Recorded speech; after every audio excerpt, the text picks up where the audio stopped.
Hello everyone, అందరికీ నమస్కారం. ఇప్పుడైతే నేను ఇక్కడ సాంబార్ పౌడర్కి ప్రిపేర్ చేసుకుంటున్నాను. ఈ 1 కప్ ధనియాలు తీసుకున్నాను, 2 టేబుల్ స్పూన్స్ వరకు కందిపప్పు తీసుకున్నాను, 1.5 టేబుల్ స్పూన్ వరకు శనగపప్పు తీసుకున్నాను, 1 టేబుల్ స్పూన్ ఉద్దిబేడలు, ఎండుమిరపకాయలు ఈ మాత్రం సరిపోతాయి. కాస్త ఘాటుగా ఉంటేనే బాగుంటుంది సాంబారు. ఇది 1 టేబుల్ స్పూన్ దాకా జీరా వేసుకుంటున్నాను. వీటన్నిటిని దోరగా ఫ్రై చేసుకొని గ్రైండ్ చేసుకోవాలి. ఈ సాంబార్ పౌడర్ మనకు 10 to 15 డేస్ వరకు స్టోర్ ఉంటుంది, ఫ్రెష్గానే ఉంటుంది. మంచి ఫ్లేవర్ కోసము మెంతులు వాడుతున్నాను, 1/2 టీ స్పూన్ మెంతులు, చెక్క, ఇది మన ఇష్టం అన్నమాట, ఫ్లేవర్ కోసం వాడతాం కాబట్టి.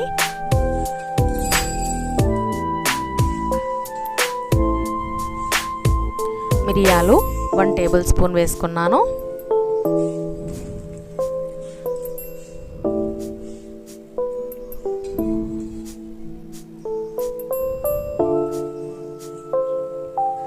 ఇది స్టోన్ ఫ్లవర్, రాతి పువ్వు అంటారు, ఈ మాత్రం వేసుకుంటున్నాను. 1 టేబుల్ స్పూన్ దాకా బియ్యం వేసుకుంటున్నాను.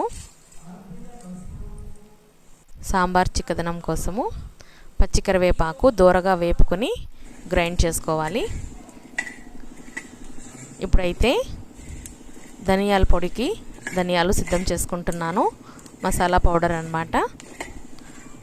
ధనియాలని దోరగా వేయించుకొని మిక్సీ జార్లో గ్రైండ్ చేసుకొని 1 వారం 10 రోజులకి సరిపడా ఎత్తి పెట్టుకుంటే వంట రూమ్లో వంట మనకు చాలా సులువుగా చేసేసుకోవచ్చును. అప్పటికప్పుడు అన్ని మసాలాస్ రెడీ చేసుకోవాల్సిన అవసరం ఉండదన్నమాట. ఒక 10 రోజులకు సరిపడా ధనియాల పొడిని రెడీ చేసుకున్నాను. ఇలాగా ఇంట్లోనే మసాలా పౌడర్స్ రెడీ చేసుకోవటం వల్ల టేస్ట్కి టేస్ట్, ఆరోగ్యానికి ఆరోగ్యం, రెండు మన చేతుల్లోనే ఉంటాయి కదా. ఒక కంటైనర్లో, ఎయిర్ టైట్ కంటైనర్లో టైట్గా మూసి పెట్టేస్తే ఫ్రెష్నెస్తో పాటు టేస్ట్ కూడా అలాగే ఉంటుంది. ఇది మరి ఎక్కువ రోజుల వరకు ఉండకుండా ఒక 10 రోజుల వ్యవధిలో ఇది ఖర్చు అయిపోతుంది. మళ్ళీ ఫ్రెష్గా గ్రైండ్ చేసుకుంటాను. పూజకి పువ్వులు తీసుకుంటున్నాను. సూర్యకాంతం పువ్వులు చాలా బాగుంటాయి, మంచి స్మెల్ కూడా బాగుంటుంది.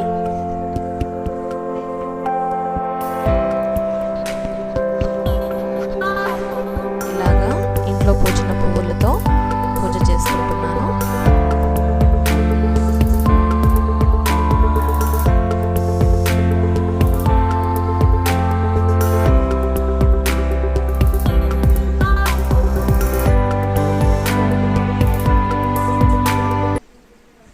పూజ అయ్యాక బయటికి వచ్చి చూస్తే ఎంత క్లౌడీగా ఉంది చూడండి.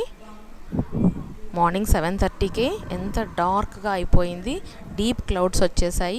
మామూలుగా అయితే క్లౌడీ డే అంటే చాలా బాగుంటుంది, ఆహ్లాదంగా అనిపిస్తుంది కూడా. కానీ ఈరోజు అయితే కాస్త భయంగా ఉంది, ఎంత డీప్ క్లౌడ్స్ వచ్చేసాయి. దాదాపుగా 7 o'clock, ఈవినింగ్ 7 o'clock ఉండే చీకటి ఇప్పుడు కనిపిస్తూ ఉంది. మార్నింగ్ 7:30కి ఇట్స్ అబౌట్ టు రెయిన్ అన్నమాట. చాలా డీప్గా ఉన్నాయి క్లౌడ్స్, పెద్ద వర్షమే వచ్చేలా ఉంది. చీకటిగా అనిపిస్తుంది.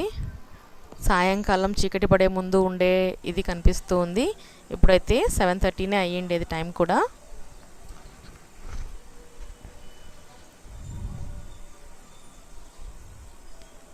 చూస్తుండగానే వర్షం స్టార్ట్ అయిపోయింది. చినుకులు పడుతూ ఉన్నాయి, పెద్ద వర్షమే పడుతూ ఉంది. చెట్లన్నీ వర్షంలో స్నానం చేస్తున్నట్టుగా ఉన్నాయి. జనరల్గా పైప్తో నీళ్లు వేసినప్పుడైతే ఇంత గ్రీనరీ అనిపించదు. ఈ వర్షంలో తడిచినప్పుడు ఎంత పచ్చగా ఉన్నాయి చూడండి. మెట్లపై నుంచి అయితే జలపాతాలే వస్తున్నాయి.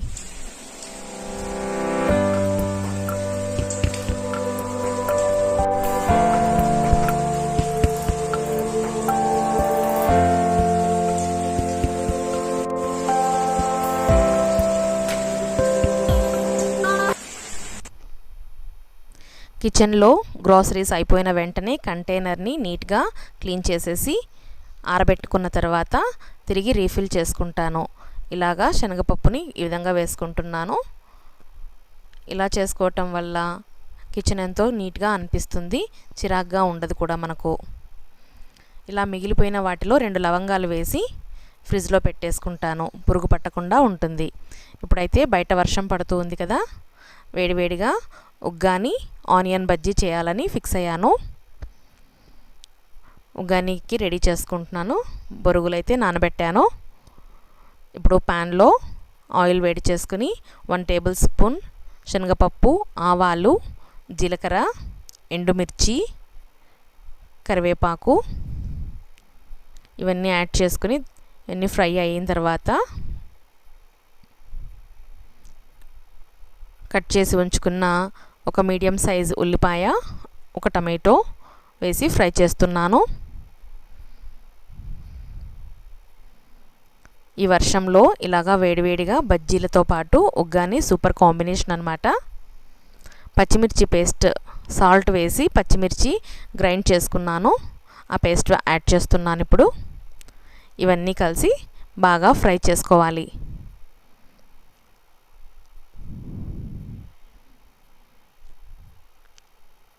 అర టీ స్పూన్ పసుపు యాడ్ చేసుకుంటే సరిపోతుంది.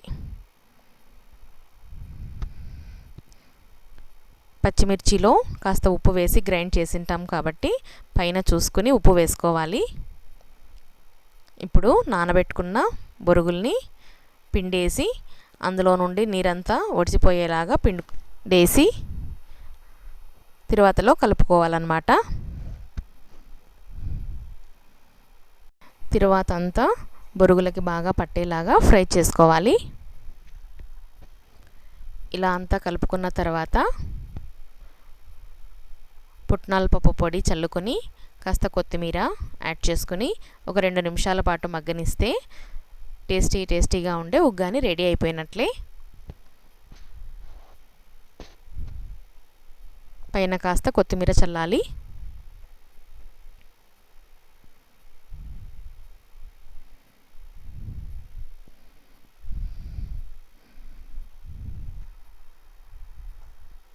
ఇదైతే నేను పుట్నాల పప్పు పొడి కూడా ముందుగానే గ్రైండ్ చేసి పెట్టుకుంటాను. పుట్నాల పప్పు, వెల్లుల్లిపాయలు, ఉప్పు, కారం ఇవన్నీ కలిపి గ్రైండ్ చేసుకున్న ఈ పౌడర్ని ఒక 2 స్పూన్స్ దాకా యాడ్ చేస్తున్నాను.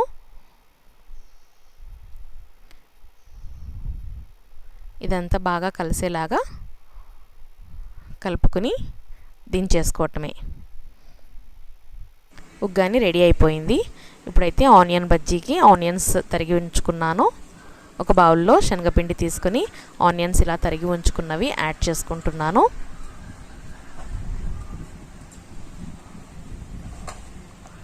ఆనియన్ బజ్జీ డిఫరెంట్ వెరైటీస్ ఉంటాయి. నేనైతే ఇలా చేస్తున్నాను. గ్రీన్స్ యాడ్ చేస్తున్నాను.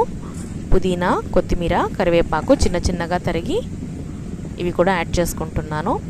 పచ్చిమిర్చి, సాల్ట్ గ్రైండ్ చేసిన పేస్ట్ వేస్తున్నాను.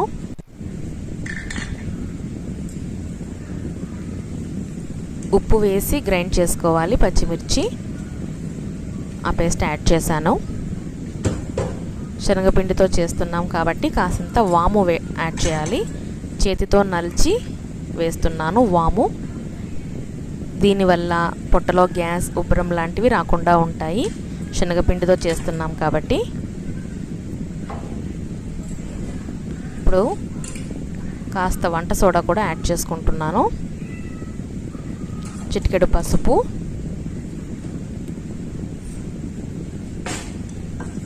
ఇవన్నీ బాగా కలిసేలాగా నీళ్లు కలుపుకొని బజ్జీలు వేసుకోవటమే.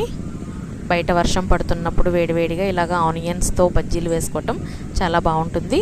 మా సైడ్ అయితే కర్నూలు డిస్ట్రిక్ట్ సైడ్ వీటిని పుగ్యాలు అని కూడా అంటారు.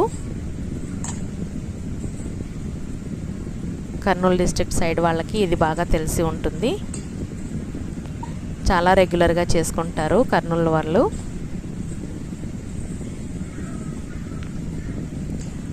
ఎవరైనా కర్నూలు డిస్ట్రిక్ట్ వాళ్ళు ఉంటే నాకు కామెంట్ పెట్టండి. ఇప్పుడైతే కాస్త సాల్ట్ తగ్గినట్టు అనిపించింది, ఇంకొంచెం సాల్ట్ యాడ్ చేశాను. పచ్చిమిర్చిలో కాసంత సాల్ట్ కలిపి వేసినదే, పైన అయితే ఇంకా సాల్ట్ యాడ్ చేయలేదు, తక్కువగా అనిపించింది, ఇప్పుడు కాస్త సాల్ట్ యాడ్ చేశాను. అన్నీ బాగా కలుపుకొని నూనె వేడి చేసుకున్న తర్వాత ఈ విధంగా చిన్న చిన్నగా పకోడీల్లాగా వేసుకోవాలి. చాలా చాలా టేస్టీగా ఉంటాయి. ఉగ్గానికి మంచి కాంబినేషన్ అన్నమాట.